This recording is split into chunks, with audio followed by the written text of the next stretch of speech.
Nykstantys augalai. Gamtoje yra daugybė įvairių augalų. Medžiai, gėlės, krūmai, žolės. Visi yra labai svarbus. Jie gamina deguonį, valo orą ir yra namai gyvūnams. Tačiau kai kurių augalų lieka vis mažiau ir mažiau. Tokie augalai vadinami nykstančiais. Kodėl augalai nyksta? Žmonės naikina jų namus.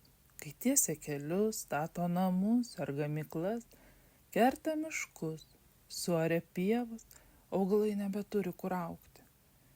Žmonės skina retas gėles. Kai kurie žmonės skina gražias laukinės gėles, pavyzdžiui, saugomą orchidėją, ir parsineša namo. Taip jos nebegali pasėti sėklų ir išnyksta. Trukdo gyvūnai ir žmonės. Per daug vaikščiojama po pievas, važinėjama dviračiais ar keturačiais, augalai sutrypiami ir nebeužauga. Degina pievas. Kai kurie žmonės pavasarį degina žolę. Tai labai pavojinga. Dega reti augalai. Kinta klimatas. Klimatas šyla.